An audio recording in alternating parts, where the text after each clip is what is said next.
Hey guys, Tyler Timerlane here with more Obscurities and Miniatures, and today we are going to head back into Malifaux once more for some crime bosses who are all about committing crime. These are for the Katanaka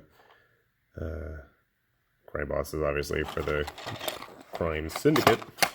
I've been quite curious about them. They look pretty snazzy, all decked out, and I am awfully worried about those banner flag things and whether or not they're going to be in one piece. So let's see.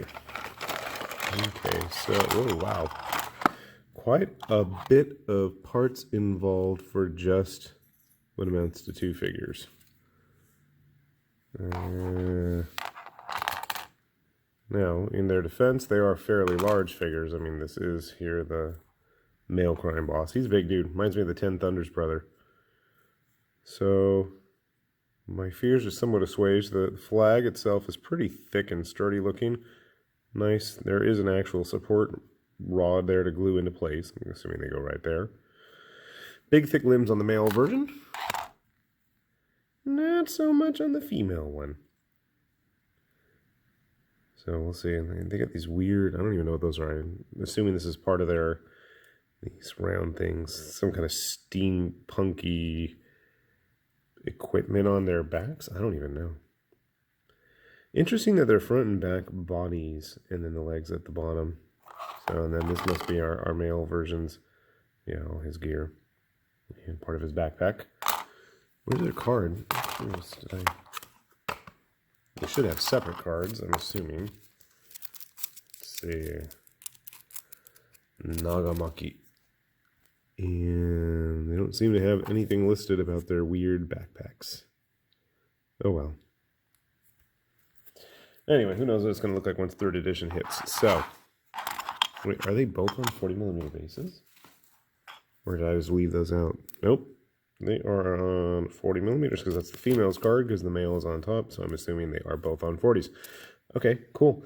That gives us a little bit more leeway in terms of how to build them. Or I might be bad and just stick them on a 30mm base anyways and use them for something totally unrelated and pop them on top of the 40s later on. We'll see. All right, let's start building these guys and see what they come out like.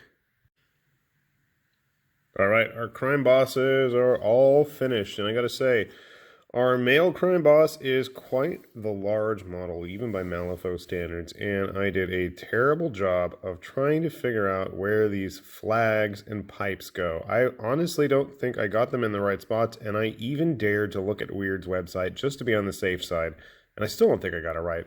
However, with a couple extra dabs of glue, we did manage to just jam everything in there, and whoa, by the time there's some paint, I don't think anybody's going to be none the wiser unless you're watching this, and then you're specifically looking for those points if I show these figures off in a weekly painting video and go, oh, hello, Tamerlane, you didn't paint those right, that looks like crap. And you would be right, because it'd be me guilty as charged. Anyway, I don't know if I attached those pipes right to his head even.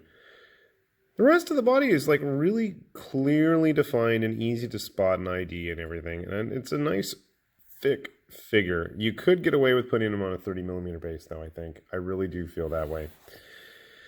The female counterpart, I had even more of a challenge trying to figure out where in the world those pipes and flags go. And again, I just threw some globs of glue on the arms and it looked like there was actually a little slot for these to slide into, or at least to help stabilize the flags on the arms, and I was like, screw it, good enough. She's built, and that's the important thing.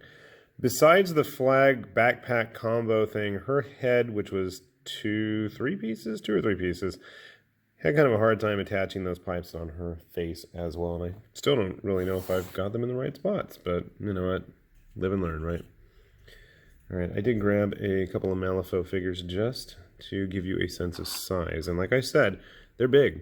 Now, whether or not they're going to actually stand on the base yet because they're not glued is an entirely different story, and I'm sure they won't. And I'm going to grab our Monster Hunter friend. We're going to slide him right over here.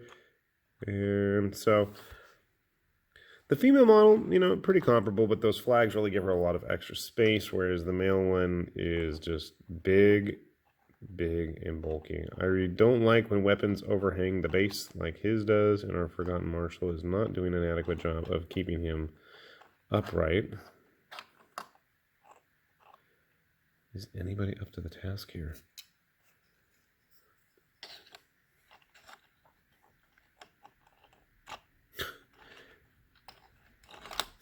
All right, we're gonna do this the old-fashioned way with our fingers. So yeah, you can see he's a big dude. But yeah, it is a little annoying that the weapon overhangs it. I guess if you really wanted to get fancy, you could try slicing it off at the shoulder and aim a hand forward so it's more on the base, but that's a lot of work, and I don't want to do that. I do, however, want to get these painted, but figuring out a paint scheme is going to be the challenge as always. I guess I could always go with the traditional Malifaux green, gray, brownish, black, murky colors, but I'm thinking I might give them a little bit more pizzazz. I just haven't made up my mind yet. Chances are I'm not going to be able to paint these for a couple months as it is, so hopefully, maybe, I'll come up with some inspiration before that point. With that said, I'm going to say my farewells now. This is Lord Tamberlane saying, see y'all later. Thanks for watching. Check out more of our Obscurities in miniature. Bye-bye.